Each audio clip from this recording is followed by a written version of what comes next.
ito yung training para sa mga police non-commissioned officers. Since kakagraduate lamang po nila, sila po ay magre-report na po doon sa may Lamitan, Basilan. At kaugnay po nito, accordingly sa report na natanggap po natin sa Regional Director po ng PROBAR, ito po daw ay initiation rights o bilang welcome rights sa nasabing mga grupo.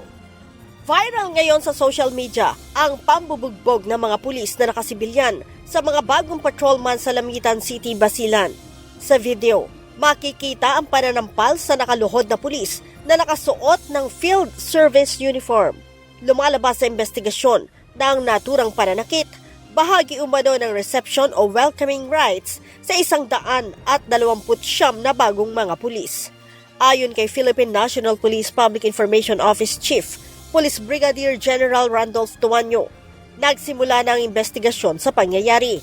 Katunayan, nasa 70 tauhan ng Regional Mobile Force Battalion 14B ang inalis na sa pwesto. Kabilang dito ang 12 pulis na direktang may kinalaman sa pambubugbog. Base po sa report na natanggap natin, hindi lamang po tinanggal yung 12 na unidentified. Tinanggal na po ang lahat ng miyembro ng 14B ng Regional Mobile Force Battalion at sila po ay pinalitan o hinalilihan na miyembro ng 14A. So lahat po sila 70 plus. Sila po lahat ngayon ay administratively relieved po. Sinabi pa ni General Tuanyo na bisto ang pangbubugbog matapos na magreklamo ang isa sa mga patrolman na sinundan na rin ng mahigit sa 100 iba pa. Ang mga biktima ay sinailalim sa medical examination kung saan nakita ang mga pasa sa kanilang mga hita. May mga 30 na po tayo mahigit na napamedical at base po doon titingnan po nila kung sino po yung may mga halimbawa may mga pasa o mga hematoma na kung saan maaari makadagdag ebidensya upang palakasin yung po sinasabi po natin na anti-hazing po na ginamit po sa kanila.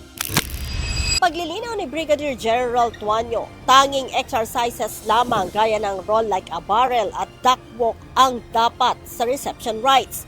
Pero tila hindi ito nasunod dahil nahaluan ng physical assault gamit ang arnis at panununtok. Mahigpit na pinagbabawal ng Philippine National Police ang anumang uri ng hazing sa lahat ng training, orientation at welcome rights ng ating mga personnel. Dapat nakadoon lang daw po tayo sa profesionalismo, disiplina at paggalang sa dignidad ng bawat miyembro ng Philippine National Police. Zero tolerance din po ang Philippine National Police kaugnay po ng mga hazing sa training at sa mga welcome rights. Sa ngayon, inihahanda na ng Police Regional Office Bangsamoro Autonomous Region ang kasong administratibo at kriminal laban sa mga sangkot na pulis. Inaalam pa ng PNP kung mayroong mga police commissioned officer o mga opisyal ng PNP na sangkot sa insidente. Leia Ilagan, UNTV, News and Rescue. Diyos ang aming sandigan, serbisyo publiko ang aming pinahahalagahan.